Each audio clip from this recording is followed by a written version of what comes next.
Uno de sus principales aciertos es haberle dado nombre a la realidad que estamos viviendo en estos momentos.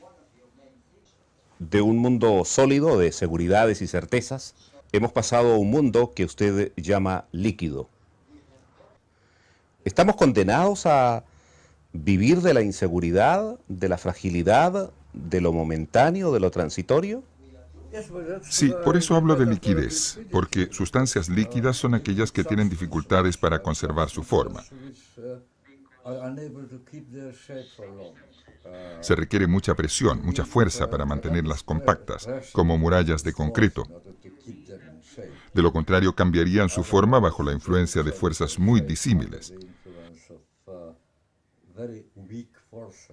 Esto es exactamente lo que está pasando con estos sistemas que supuestamente estaban establecidos muy firmemente. Me refiero a estructuras institucionales que originalmente se encontraban especialmente arraigadas en el sistema. Y con el curso del tiempo resultaron ser muy fugaces, transitorias, tal como lo señala su pregunta. Cambiaron de forma inesperadamente, sin advertencia previa. El problema con la realidad líquida es que es tan difícil de pronosticar cómo se desarrollará y reaccionará a nuevas situaciones, crisis, dilemas de confianza o lo que sea. Y como sabemos tan poco sobre ello, nos sentimos impotentes. Si uno no es capaz de pronosticar cómo las cosas evolucionarán, no puede tomar medidas de precaución. Entonces no se puede defender, prepararse. Los hechos nos toman por sorpresa.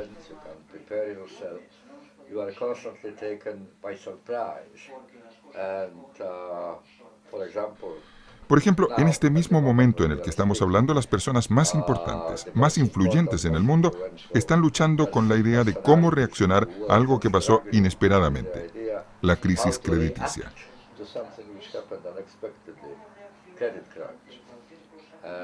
Intentaron aplicar medidas muy inusuales, poco ortodoxas, para arreglar la situación, pero hasta ahora nada funciona.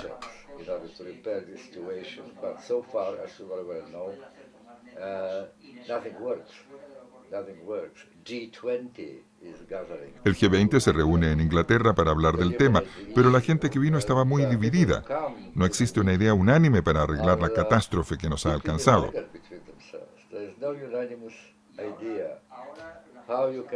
Y no solo eso, no hay ningún consenso sobre su real proyección, cuánto tiempo durará, cuál será la extensión del daño.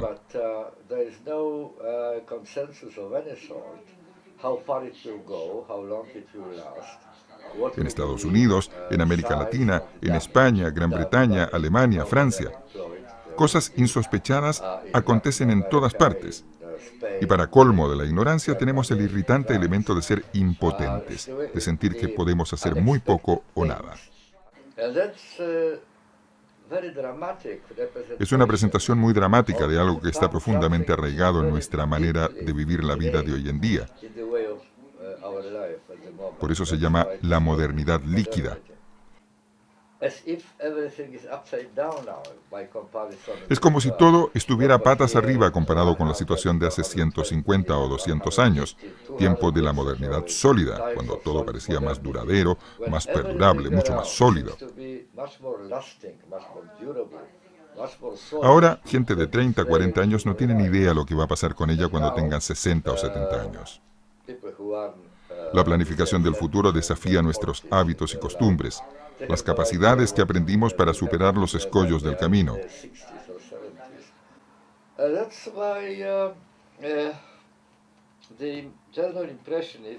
Por eso la impresión general es que día tras día, permanentemente estamos en una encrucijada. Hay muchos caminos hacia diferentes direcciones y no sabemos muy bien qué sendero transitamos.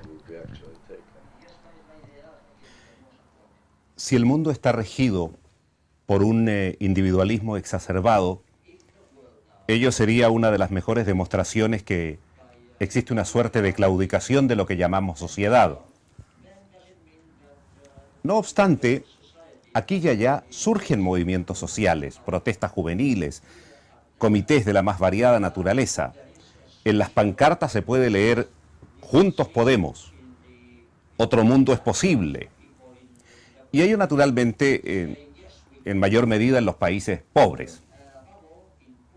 ¿Debemos ser esperanzados y pensar que el paciente terminal se está recuperando milagrosamente?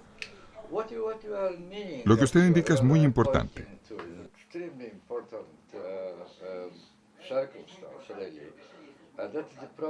Ese es el problema de la ausencia de una instancia, de una entidad colectiva, algo que antaño llamábamos sociedad, que esté en condiciones de hacer frente a la enorme tarea que encaramos. La sociedad está siendo erosionada de dos lados simultáneamente. Hasta hace poco, el poder era mantenido al nivel de los llamados Estados-naciones. El Estado era idéntico en nuestro pensamiento y en nuestros actos a la verdadera sociedad. Allí se hacía carne la sociedad. Había un Estado y dentro de él un ente que tenía el poder de implementar su política. Ahora el poder de los Estados nacionales se ha evaporado en el espacio global.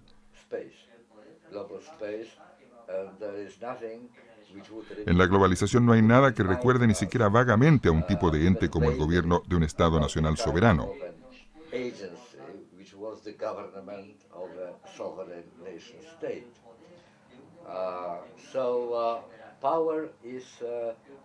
Actualmente, el poder está situado en lo que podríamos calificar de país de nadie.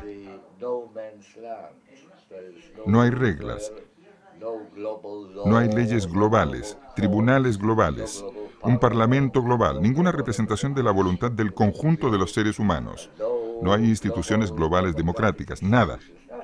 Así que ya este poder del Estado nacional se ha evaporado en el espacio global, aunque hasta ahora sea el único ente político que conocemos. Pero volvamos a lo que hablamos antes, de la crisis actual económica y crediticia.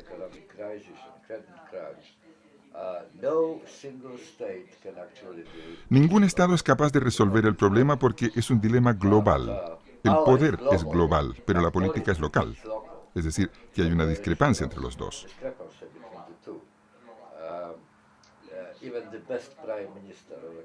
Incluso el mejor primer ministro de un país no tiene la capacidad para hacer frente a las causas globales del problema. Esta es una circunstancia donde la sociedad está desapareciendo porque, como dije, el poder se evapora en el espacio global. Por otra parte, tenemos la tendencia opuesta. Usted mencionó la individualización. Usted y yo somos individuos de jure, somos individuos por decreto. Funciones asumidas hasta hace poco por los estados, que eran poderosos, ahora son traspasadas a individuos que tienen que encontrar soluciones a problemas que ellos no han causado. Pero los individuos son lo suficientemente inteligentes e inventivos para encontrar frecuentemente alternativas al problema que se enfrentan. La cuestión es que ser un individuo de jure es diferente a ser un individuo de facto.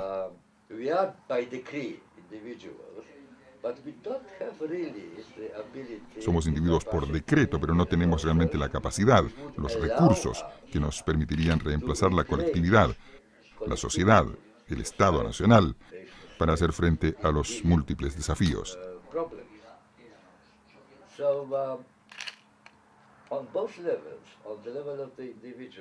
Entonces, en ambos niveles, en el del individuo y en el del Estado nacional, tenemos la misma situación: ausencia de instituciones capaces de hacer frente a la enormidad de los desafíos.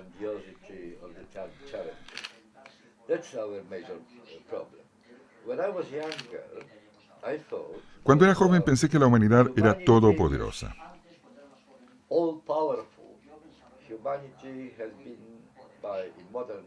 En los tiempos modernos, la humanidad fue declarada divina. La especie humana tenía que reemplazar al Dios Todopoderoso e instaurar el orden que Dios, por alguna razón, no introdujo en la vida humana. En mi juventud, hace más de largo medio siglo, el único problema para la humanidad era que no estábamos muy seguros. que no teníamos suficiente conocimiento del qué hacer. Pero estábamos convencidos que una vez que obtuviésemos el conocimiento, que la ciencia nos ofreciera resultados, tendríamos todos los instrumentos para implementar las soluciones.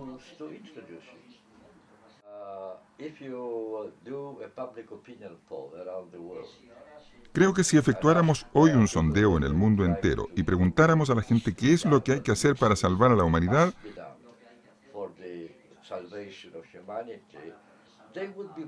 habría más o menos unanimidad en que no debería haber guerra, tampoco el calentamiento global. Debería haber una mejor relación entre la humanidad y la naturaleza.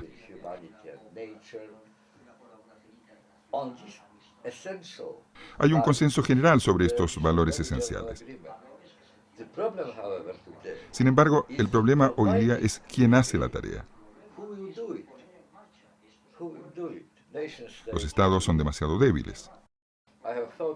He pensado mucho sobre la globalización, lógicamente. He escrito mucho sobre ello. No quiero decir siempre lo mismo, pero lo repito, hasta ahora la globalización ha sido solamente negativa.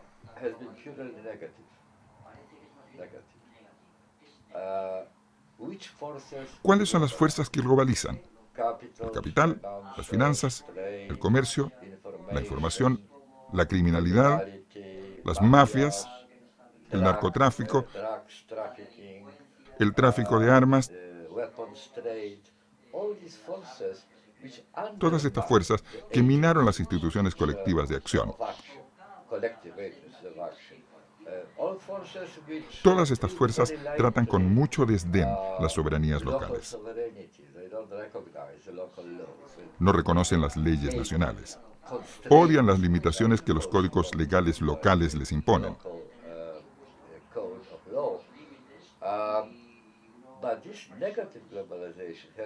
Esta globalización negativa no ha sido seguida por una globalización positiva.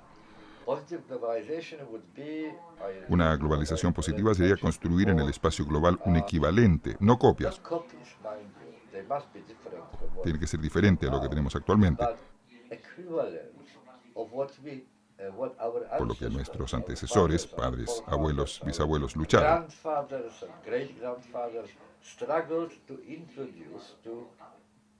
Un orden en el caos a nivel del Estado nacional.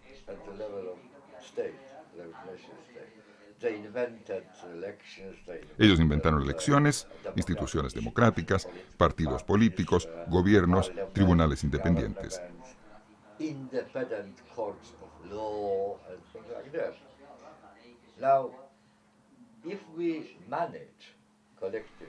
Si logramos colectivamente crear equivalentes de todas estas instituciones a nivel global, solo entonces estaremos capacitados para llegar a la raíz de los actuales problemas.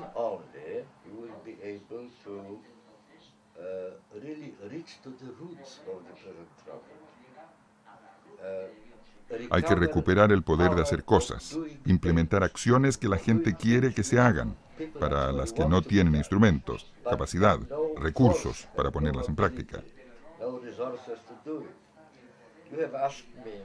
Usted me preguntó cuáles son las perspectivas. Bueno, tengo que admitir que al final de mi vida soy pesimista sobre la posibilidad de encontrar atajos, soluciones rápidas para arreglar lo que costó varios cientos de años destruir. Es mucho más rápido arruinar cosas que arreglarlas. La idea de tener una suerte de acuerdo global sobre las instituciones que deberían armonizar nuestras vidas, de tener un código legal unificado que se aplique a todo el mundo, parece una utopía porque no hay instituciones que lo sustenten. Solo hay instituciones ad hoc, temporales, que han sido introducidas para intentar combatir la actual crisis crediticia.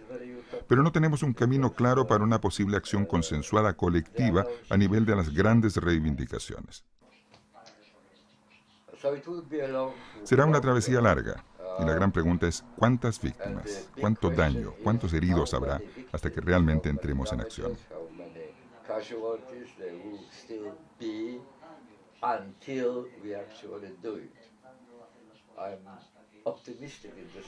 Soy optimista en el sentido de que no es la primera vez que la humanidad se ve enfrentada a un nuevo escalofriante fenómeno.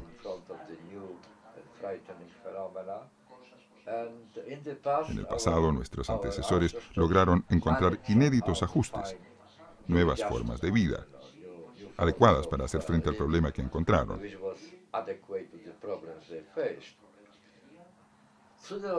Espero que tarde o temprano lo hagamos.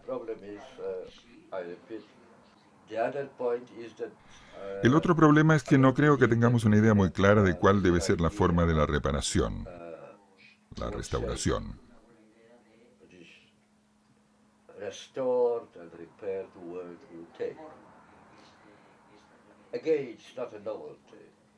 Una vez más, no es nada nuevo. Si, por ejemplo, lleváramos a Aristóteles, quien de hecho fue el primer gran filósofo que escribió extensamente sobre la democracia, a Madrid, a Buenos Aires, a Londres, a una sesión del Parlamento local, le parecería muy interesante.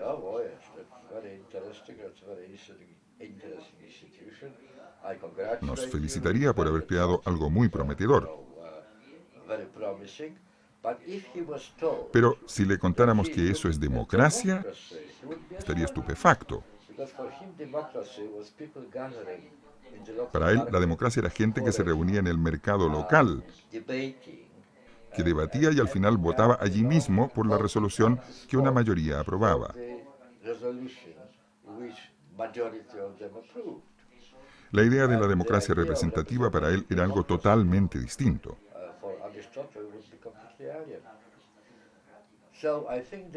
Como si usted o yo fuéramos invitados por futuras instituciones globales, probablemente diríamos que son muy simpáticas, pero estaríamos muy sorprendidos cuando nos dijeran que ello es el Parlamento. El Parlamento era una institución hecha a la medida del Estado-nación, unidad étnica.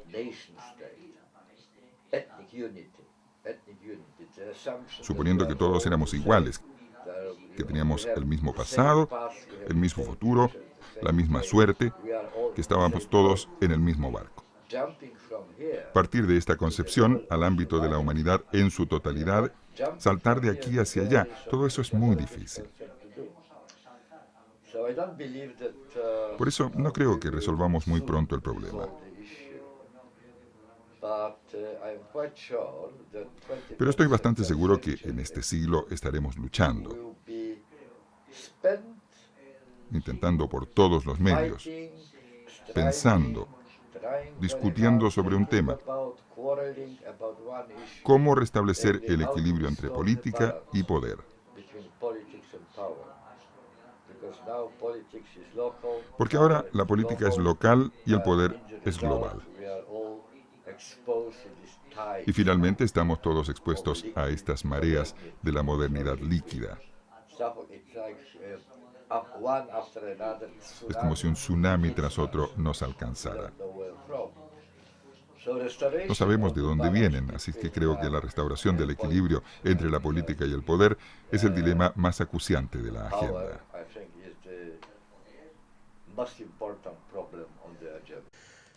Usted sabe que, señor Bauman, que yo vengo de una emisora holandesa, de tal manera que me resulta muy importante dedicarle algunos minutos a ese análisis que usted ha hecho de un programa de televisión holandés y que lo ha presentado como una suerte de paradigma de lo que estamos viviendo actualmente. El Gran Hermano, un programa de millones de televidentes, basado fundamentalmente en una competencia destinada a la exclusión.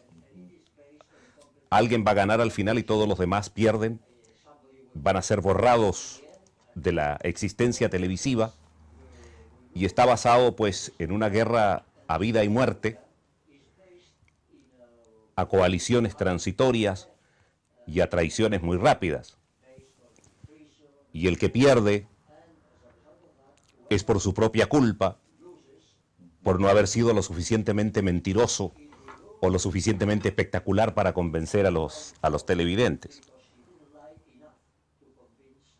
Si esto es un reflejo de alguna manera del mundo que vivimos, parece más lejos que nunca la posibilidad de llevar a la práctica, en mínima medida que fuera, esta combinación de la preocupación por uno y la preocupación por los otros.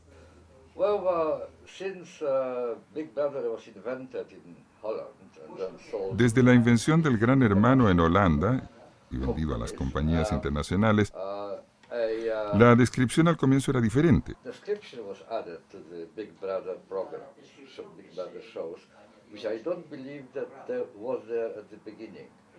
Ahora se llama reality show. Se le ha puesto un sello. Aquí, en la casa del Gran Hermano, es como en un mundo exterior. Y me temo que el número de televidentes que votan en este programa es muy superior a los que lo hacen en las elecciones nacionales.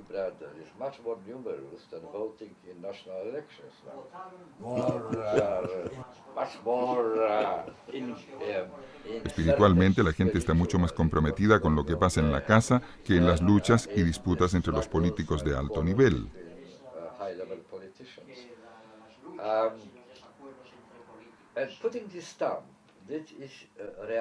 Al poner el sello, esta es la realidad de la vida humana, así está organizada la vida humana. Se confirma la impresión que la gente ya tenía. Sobre los hechos, la convicción de que la vida está organizada de tal manera que la exclusión es una ley natural. Tiene que ser así y no de otra forma. En el show de Big Brother, todo el que sea débil tiene que ser excluido.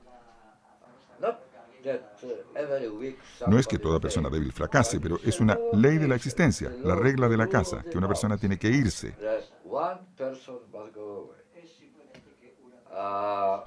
No se concibe organizar otro tipo de show televisivo con otra realidad, donde no haya ninguna necesidad de excluir a una persona cada semana.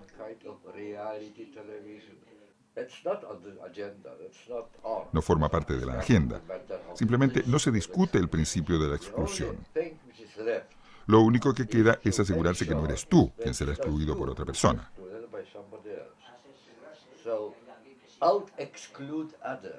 Hay que excluir a los otros para permanecer entre esas paredes.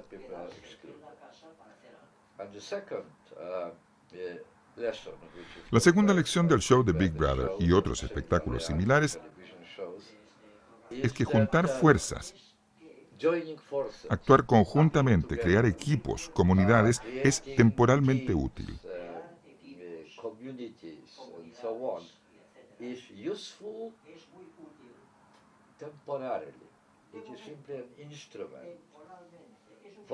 Sencillamente es un instrumento para evitar ser una víctima. Pero cuando ya quedan pocos se olvidan los equipos, la lealtad, la solidaridad. Cada cual intenta salvar su propio pellejo.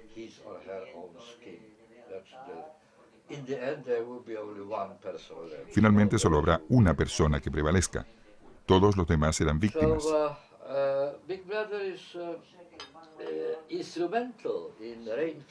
Así que Big Brother es un instrumento que fortalece esta idea de que la exclusión es inevitable.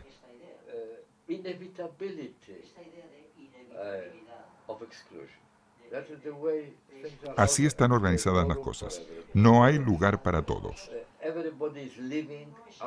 Todo el mundo vive con ese peligro, lejano o próximo, de ser excluido. Creo que es la fuente más importante de la que emana el miedo contemporáneo. Big Brother es de alguna manera una posibilidad para reforzar esta convicción. Pero, por otra parte, yo no culpo a ese señor que inventó Big Brother. Él no creó esta situación porque ya existía, y eso explica el enorme éxito del programa. ¿Por qué tanta gente lo mira? ¿Por qué están tan interesados, atraídos?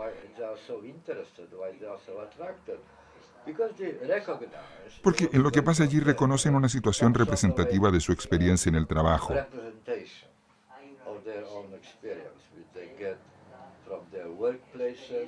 donde hay despidos con regularidad y en tiempos de crisis despidos masivos.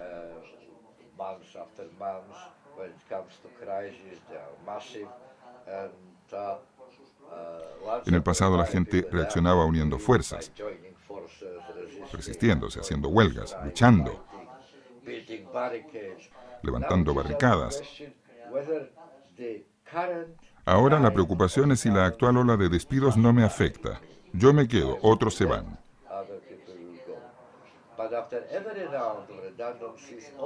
Pero después de cada ronda de despidos, toda la gente que queda momentáneamente a salvo tiene incluso más miedo que antes. La amenaza está allí, constantemente. Usted sabe que hay mucha gente que piensa que los medios de comunicación somos responsables de, por lo menos, la profundización de los males del tiempo que vivimos. ¿Usted comparte esa crítica?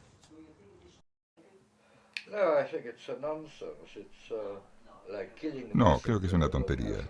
Es matar al mensajero porque trae malas noticias. Una costumbre muy vieja, muy tonta.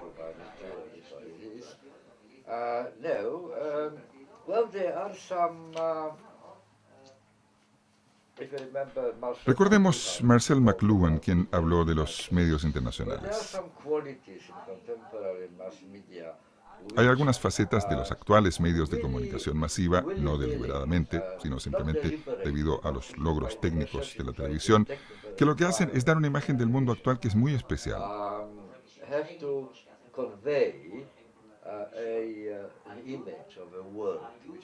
Se consigue una interpretación muy distinta de la realidad cuando se lee un libro en la biblioteca.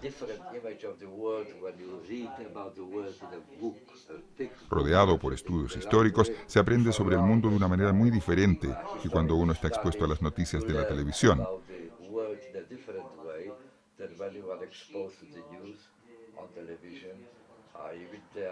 Con sus soundbites en lugar de argumentos, la prisa de la gente. El oneroso tiempo en televisión.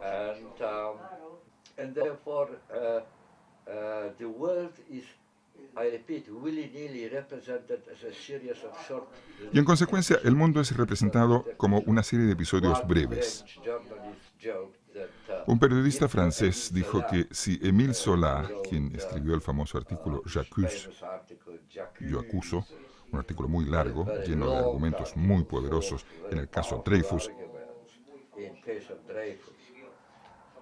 si le hubiesen dado tiempo en la televisión, habría tenido solo tiempo para gritar yo acuso, y después se habría dado paso a la publicidad u otra cosa.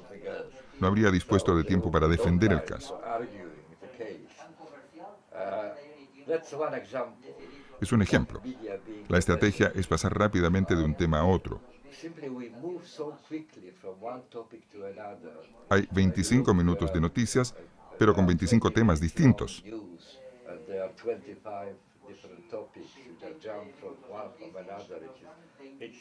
Es como un mosaico.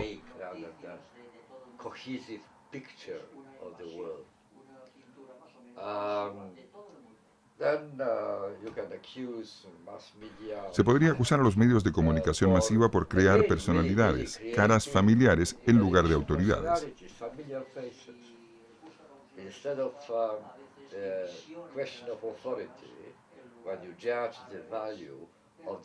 En esa concepción no se ajusta el valor comunicacional de alguien por la profundidad, el peso de lo que dice.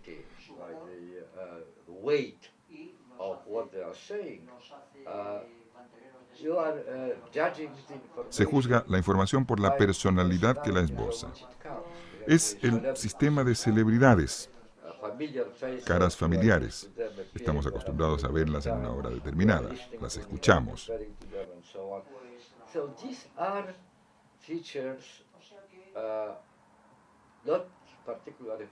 Estas son facetas no especialmente agradables que están relacionadas con la naturaleza de los medios de comunicación masiva.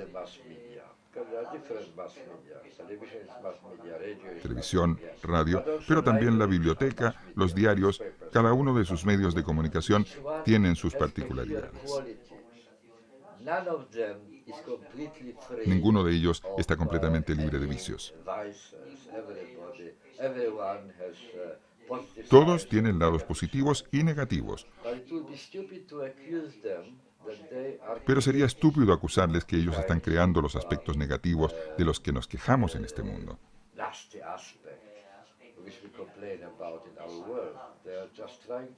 Los medios simplemente hacen lo que pueden. Intentan presentar una aproximación verdadera de la realidad. Otra de las cosas importantes de la vida de hoy,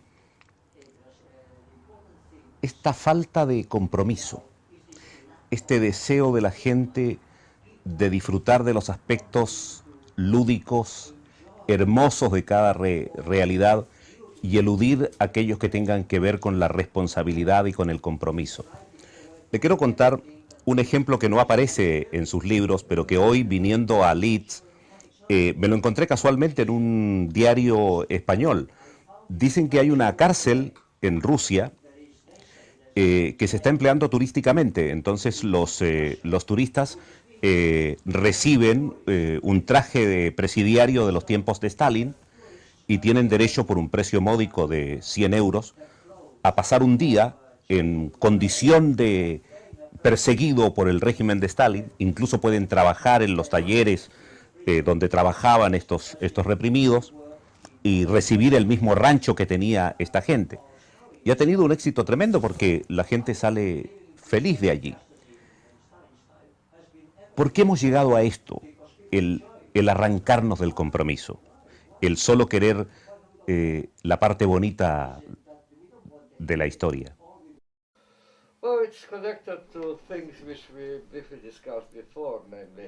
Sí, está relacionado a cosas que discutimos antes. Hay una crisis con el largo plazo.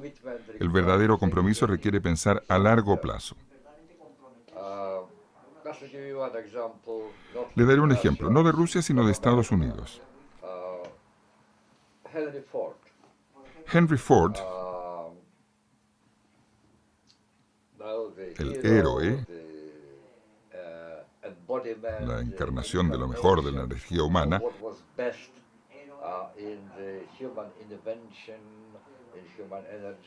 él era el Bill Gates de los antiguos tiempos.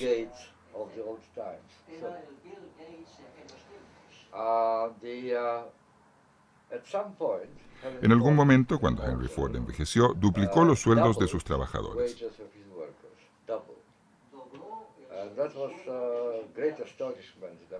Fue una gran sorpresa en Estados Unidos porque hasta entonces el capitalismo norteamericano quería bajar los sueldos, no duplicarlos.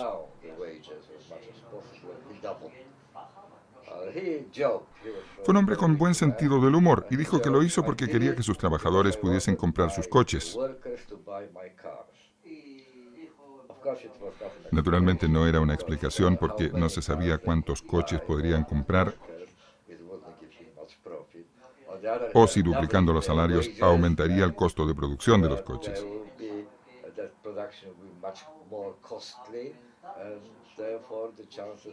Y en consecuencia era probable que las ventas bajarían. Entonces, ¿por qué lo hizo? Porque quería que sus trabajadores se quedaran en sus fábricas.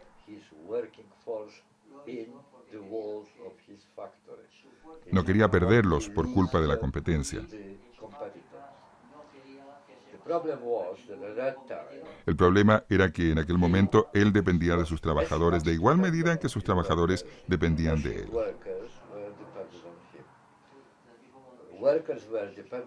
Los trabajadores dependían de Henry Ford para poder vivir, y su riqueza dependía de sus trabajadores. No podía, como los actuales capitalistas financieros, apretar un botón en su laptop y enviar capital a Malasia, por ejemplo, en lugar de tenerlo en París.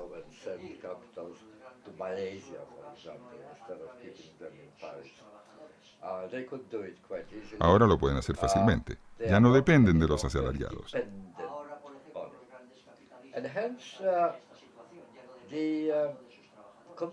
Por eso, el compromiso está en crisis.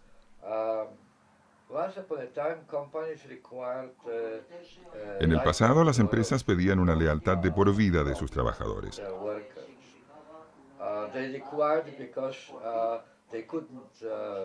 porque no era tan fácil trasladar la maquinaria, los edificios de un sitio a otro.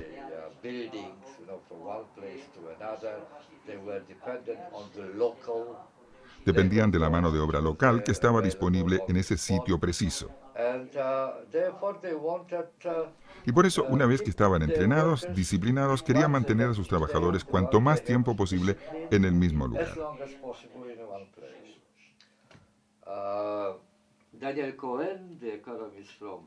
Daniel Cohen, el economista de la Sorbona en Francia, dice que cuando los hombres jóvenes iban a Renault para ser aprendices y trabajar en la fábrica de coches, podían estar prácticamente seguros que durante toda su vida laboral trabajarían en la misma fábrica.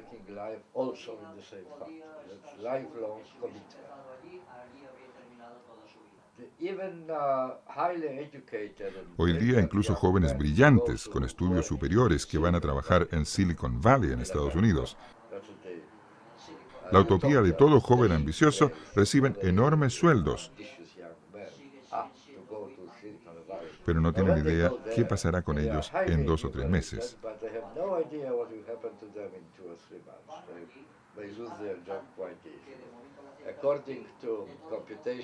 Según cálculos hechos antes de la crisis crediticia por el sociólogo Richard Sennett sobre las perspectivas de estadounidenses con alta formación profesional, se demuestra que el americano medio con estudios universitarios que entra actualmente en el mercado laboral puede esperar que tendrá que cambiar de lugar y de tipo de trabajo al menos 11 veces antes de jubilarse.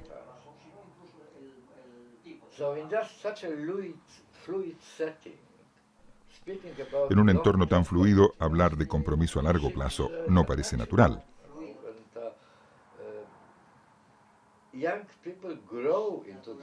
La gente joven crece en medio de esta situación. Los sociólogos constatan que la mayor preocupación de los jóvenes no es tener un empleo estable para toda la vida.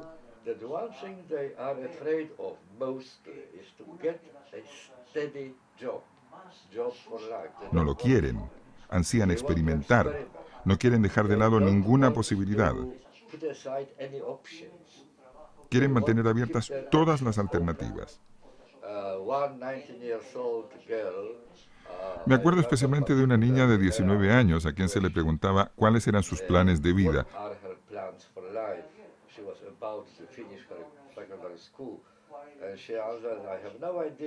Dijo que no tenía ni idea, que deseaba una vida interesante, rica en experiencias, aventuras, etc. Pero lo que sí sé es lo que no quiero en mi vida. No quiero ser como mi padre. Hace 25 años, él empezó a dar clases y sigue siendo profesor. ¡Qué aburrimiento! El padre era el antihéroe, precisamente la vida que ella no quería. Y no es una excepción. La mayoría de la gente joven está entrenada de tal manera que esperan una vida llena de cambios, de nuevas vivencias. No sé cuál es la gallina y cuál el huevo, qué fue primero. No sé si la expectativa de la gente joven creó el mundo líquido o si el mundo líquido creó esta expectativa. No me parece que sea posible responder esa pregunta.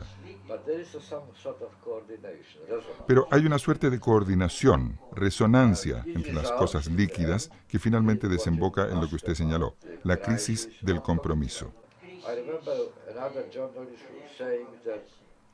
Me acuerdo de otro periodista que decía que en estas condiciones casarse es como embarcarse en un viaje por el océano sobre papel secante.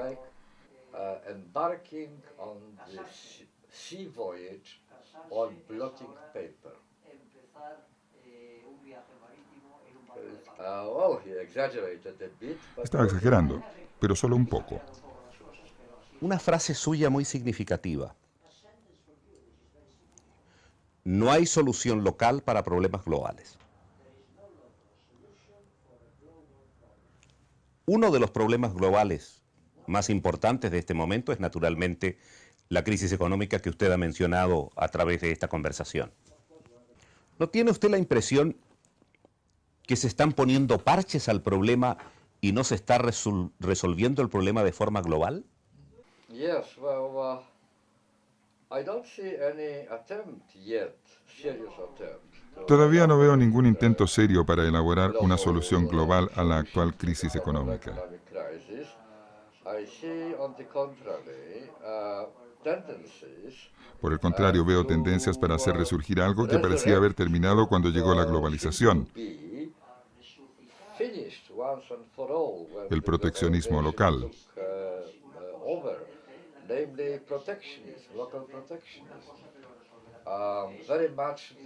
Las tácticas del gran hermano, que los vecinos sufran. ¿Por qué hemos de sufrir nosotros?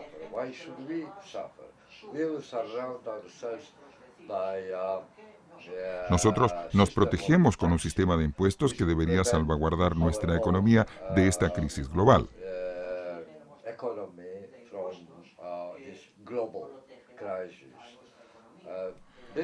Recientemente, el primer ministro británico Gordon Brown dijo algo que no escuché en años. Puestos de trabajo británicos para los trabajadores británicos. Esa es la consigna.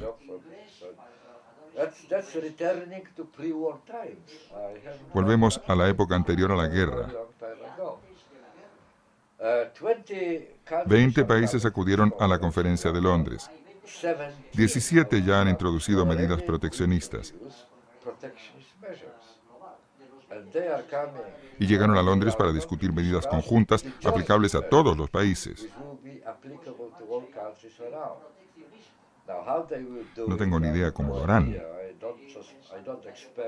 No espero que los resultados de esta conferencia ofrezcan ningún resultado sólido que ataque la raíz del problema.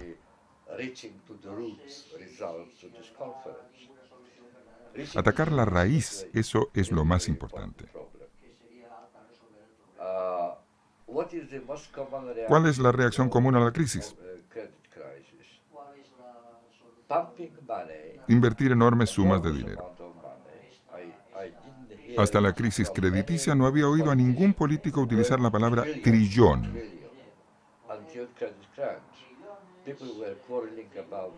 Los políticos se peleaban sobre cientos de millones, a veces miles de millones. Ese era el límite de nuestra imaginación. Pero nadie habló de billones de dólares, 2 billones de dólares. No sé de dónde viene el dinero, pero incluso si lo tuviesen, invertirlo en los bancos significa restablecer la normalidad de esas instituciones.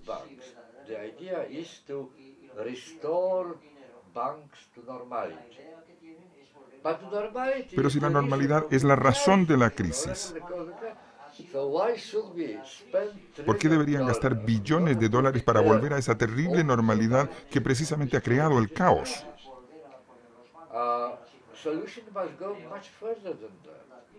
La solución debe ir más allá. Hay que atacar las raíces de la cuestión. Esas están muy metidas en nuestra forma de vivir.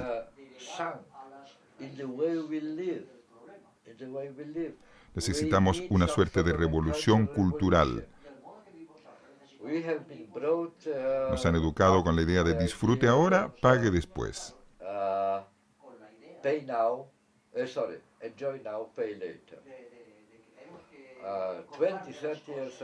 Hace unos 20, 30 años, los bancos descubrieron algo maravilloso.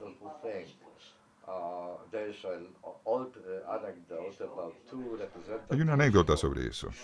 2 representantes de 2 fábricas de zapatos viajaron a África.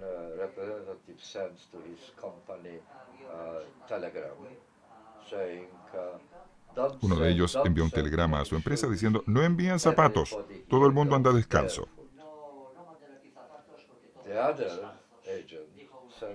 El otro representante envió un telegrama diciendo: envíen inmediatamente 200 millones de pares de zapatos, todo el mundo anda descalzo.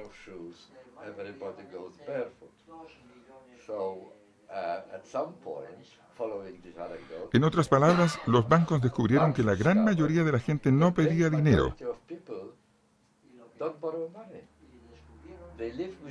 Vivían según sus posibilidades. Un escándalo. ¿Por qué no convertirlos en deudores? attract them to living on credit. ¿Por qué no convencerlos de vivir endeudados? 30 years ago, when credit cards were Hace 30 años, cuando se introdujeron las tarjetas de crédito, la consigna era "Take the waiting out of wanting". No espere si desea algo. Fue la declaración más revolucionaria de toda la historia moderna.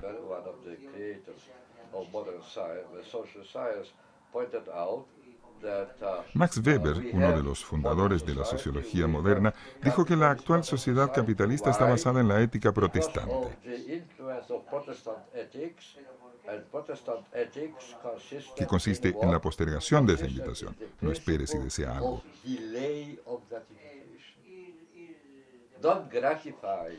No satisfagas tus deseos ahora.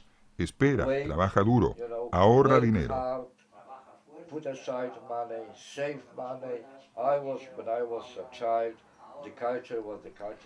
Cuando era niño había una cultura de ahorro, no de tarjetas de crédito.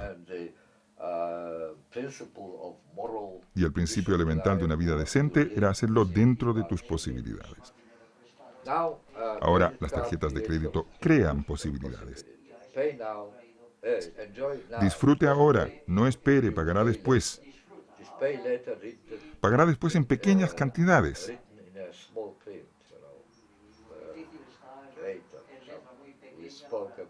Más tarde está muy lejos, a años luz. ¿Quién se preocupa de más tarde? ¿Quién sabe cuándo llega más tarde?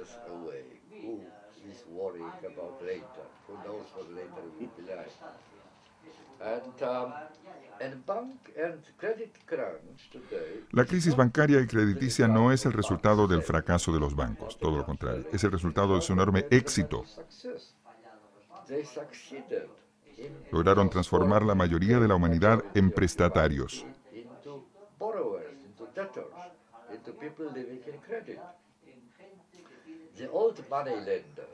Los antiguos usureros eran muy crueles. Te prestaban dinero, pero querían que se devolviera oportunamente, incluidos los intereses. Si no pagabas a tiempo, enviaban unos mafiosos que te daban una paliza. Y si no podías pagar, te mataban.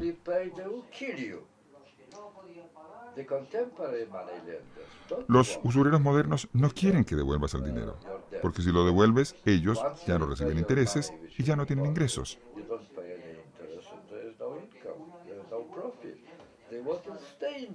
Quieren que sigas endeudado. Y si no puedes devolver el dinero a tiempo, te dirán que te dan otro préstamo.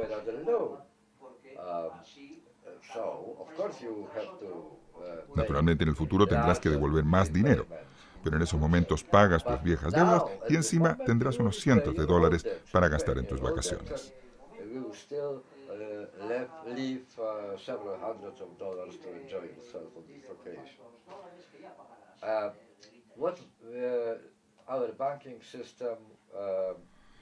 Nuestro sistema bancario ha transformado la deuda en una fuente permanente de ingresos.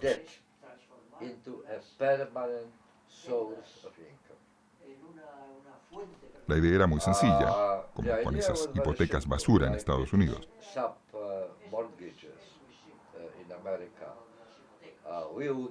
Prestamos dinero para comprar casas a gente que no puede permitirse comprarse una porque son pobres. No pueden devolver la deuda. Pero, ¿quién les da el dinero para comprar las casas?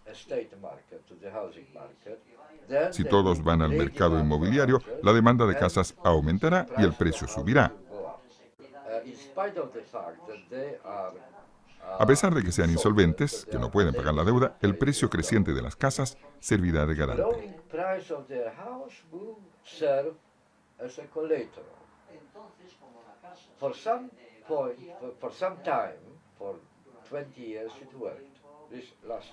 Durante 20 años funcionó. Funcionó de verdad porque aparecieron tantas nuevas personas en el mercado inmobiliario que los precios subieron durante 20 años.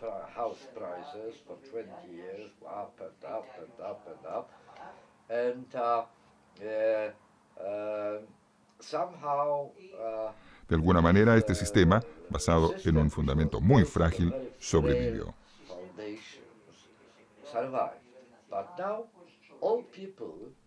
La gente que tenía suficiente dinero compraba casas, pero también mucha que no lo tenía compraba y se veía obligada, presionada por los bancos, a pedir dinero.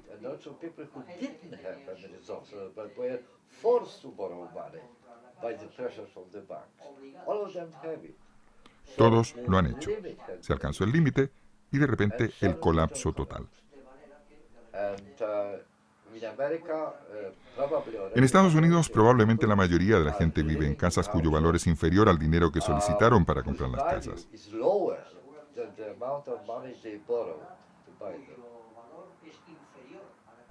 Esto se llama patrimonio negativo, es un concepto nuevo. Su deuda es más grande que el valor de la casa. Incluso si son expulsados de sus inmuebles, no podrían pagar la deuda con el banco con el dinero que reciben.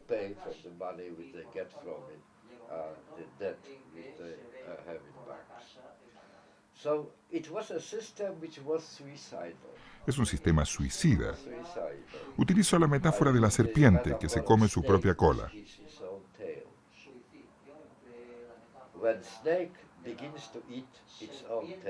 Cuando el reptil comienza a comer su propia cola, en un principio le encanta, pero tarde o temprano ya no es capaz de digerirla.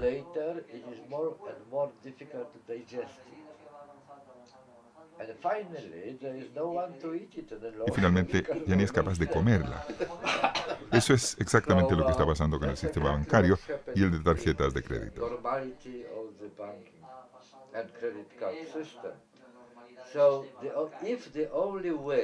Si la única manera de combatir esta crisis es volver a la normalidad, nos avecinamos a una catástrofe.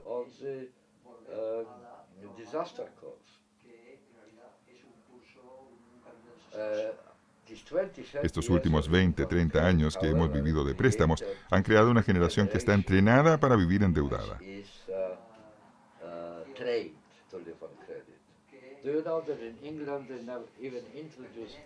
¿Sabe que en Gran Bretaña incluso hoy día los estudiantes están obligados a vivir de préstamos?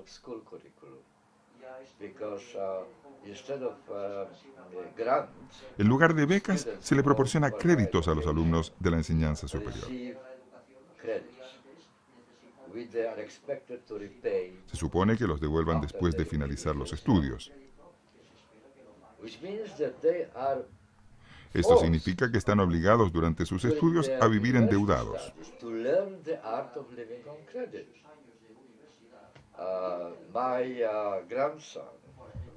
Mi nieto, un brillante estudiante de arquitectura, ya tiene una deuda de 30.000 libras esterlinas.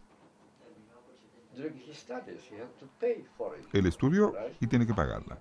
Y le han dado un crédito muy económico. Pero cuando sea arquitecto tiene que empezar a pagar esas 30.000 libras.